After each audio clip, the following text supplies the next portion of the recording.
Carla Topolar nag-post sa kanyang My Day at makikita natin sa litrato guys na talagang may sakit si Carla.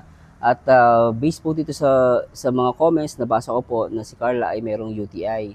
Actually yung UTI po, madali po yung gamitin pero kung mapapabayaan, pwede rin po siyang mauwi sa sakit na bato.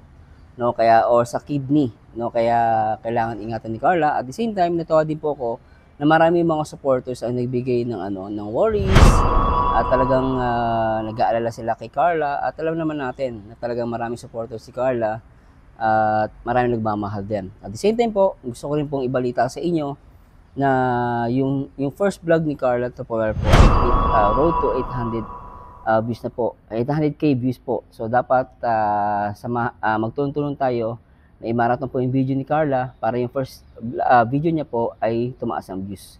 And thanks so much guys sa lahat ng mga sumusuporta sa Jomcar at syempre sa Team Kalingap. Thanks so much guys. Bye-bye.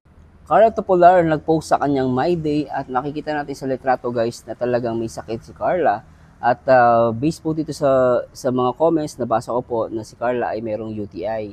Actually yung UTI po, madali po yung gamitin pero kung mapapabayaan, pwede rin po siyang mauwi sa sakit na bato. No, kaya or sa kidney, no, kaya kailangan ingatan ni Carla. At the same time, natuwa din po ako na marami mga supporters ang nagbigay ng worries at talagang nag-aalala sila kay Carla at alam naman natin na talagang maraming supporters si Carla at maraming nagmamahal din. At the same time po, gusto ko rin pong ibalita sa inyo na yung first vlog ni Carla Topolar po, road to 800 views na po, 800k views po. So dapat magtulong-tulong tayo na i-marathon po yung video ni Carla para yung first video niya po ay tumaas ang views.